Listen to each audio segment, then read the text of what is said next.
हैदराबाद में कांग्रेस एमएलसी तीनमार मल्लन्ना के दफ्तर पर हमला। बीआरएस एमएलसी के कविता पर टिप्पणी करने के बाद अटैक।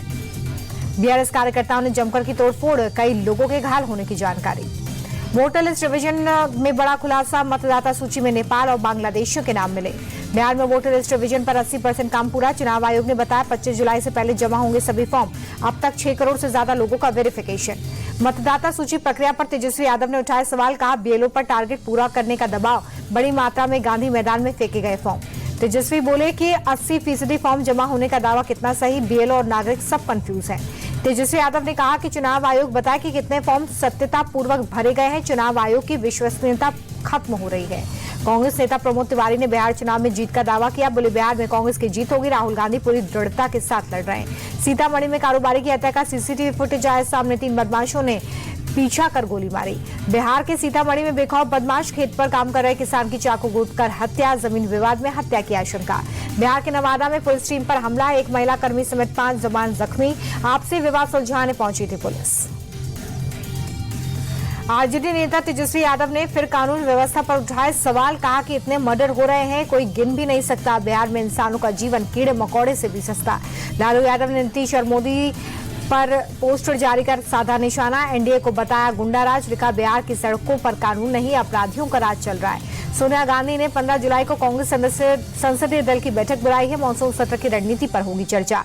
राष्ट्रपति द्रौपदी मुर्मू ने 4 लोगों को राज्यसभा के लिए नॉमिनेट किया। वरिष्ठ वकील और बीजेपी नेता उज्जवल निकम राज्यसभा के लिए मनोनीत।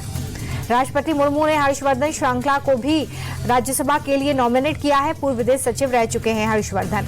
केरल के वरिष्ठ सामाजिक कार्यकर्ता और शिक्षाविद सी सदानंदन भी राज्यसभा के लिए नॉमिनेट। जानी मानी इतिहासकार और शिक्षाविद मीनाक्षी जैन भी बनेंगी राज्यसभा सांसद। सिंगापुर दौरे पर विदेश मंत्री एस जयशंकर, सिंगापुर के विदेश मंत्री के साथ द्विपक्षीय वार्ता। हरिद्वार के बहादराबाद टोल पर कावड़ियों का हंगामा, रोडवेज बस में की तोड़फोड़, समझाने पर पुलिस पर भी बरसाए पत्थर।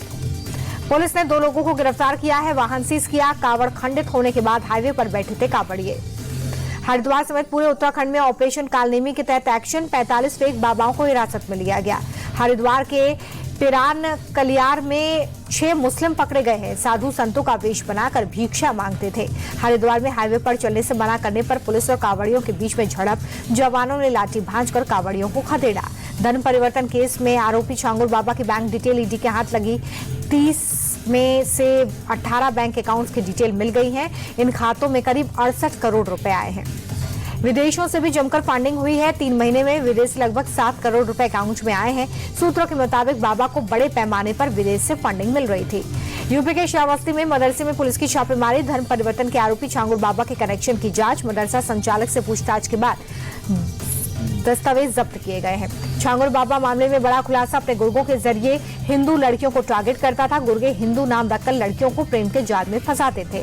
धर्म परिवर्तन की शिकार हुई एक लड़की ने किया खुलासा, छांगुर बाबा हिंदू लड़कियों का धर्म परिवर्तन कराकर शादी भी करा देता था। छांगुर बाबा अपने एजेंट से कोड वर्ड में बात करता था, लड़कियों को प्रोजेक्ट कहता था। छांगुर बाबा के टारगेट पर हिंदुओं के 3 बड़े धार्मिक स्थल भी थे। अयोध्या, मथुरा और काशी में कर रहा था धर्म परिवर्तन।